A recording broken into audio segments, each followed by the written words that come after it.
Good day, Mom and Sir. My name is Geraldine Año-Nuevo, 43 years old. I'm single mom and I have 3 kids, 2 boys and 1 girl. Age 17, 16, and 5 years old.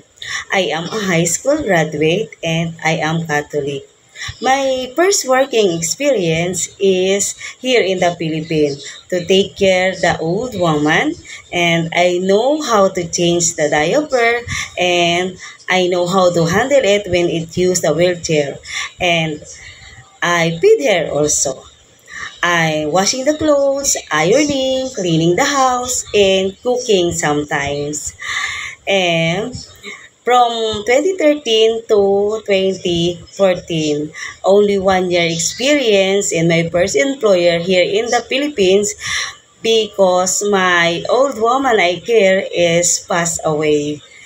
And the second working experience is in the quiet.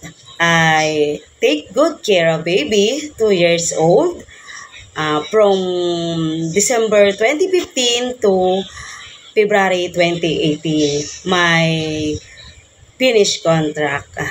And also, I do all household chores, washing clothes, ironing, cleaning house, and cooking. When I came back to the Philippines, I work as a factory worker to the Mitsuba company from 2018 to 2019 for only 6 months contract.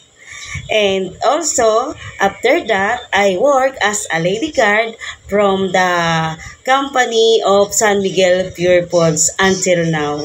Ma'am, sir, I decided to go abroad again in Hong Kong to earn a high salary to continue support my family, especially my children needs. Because here in the Philippines, my salary now is not enough for their needs.